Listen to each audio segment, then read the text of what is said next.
Ci troviamo a Battaglia Terme in provincia di Padova e qui sul fiume Misato il comune in collaborazione col circolo Voga alla Veneta ha costruito il presepio sull'acqua.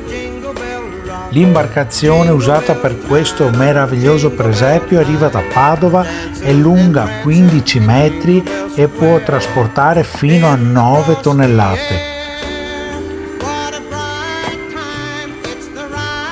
In questo presepio galleggiante possiamo ammirare la Natività.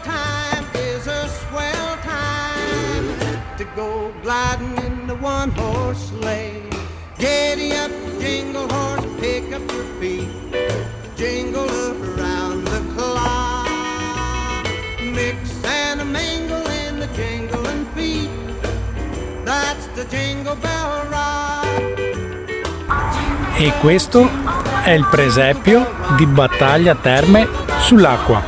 Per questo e altri luoghi da scoprire venite sul mio canale YouTube Beio New Experience.